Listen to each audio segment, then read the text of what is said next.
Hello friends, in this video I'll show you how to make a bar graph in Excel. Like and subscribe, support this channel, let's get started.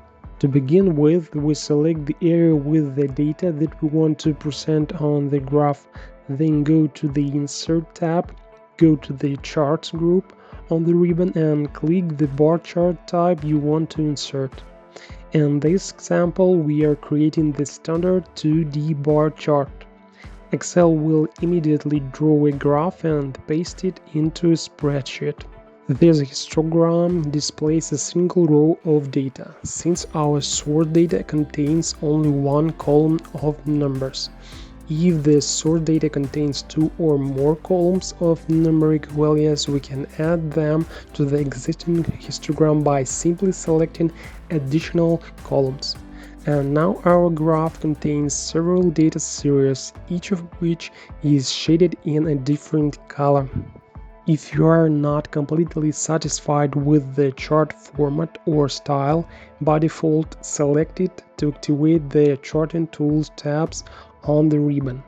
After that, go to the Design tab and do any of the following.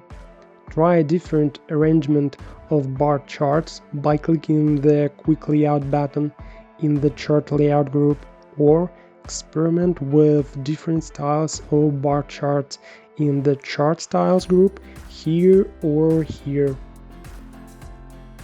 Of course, you can name your graph anything you want. Just click on the caption to make it editable and type in your own title. You can also customize your chart a bit by adding chart elements, namely axes, titles, data labels, and so on. You also need to remember that the graph in Excel is dynamic, which means if you change any data in the source table, it will also be reflected in the graph.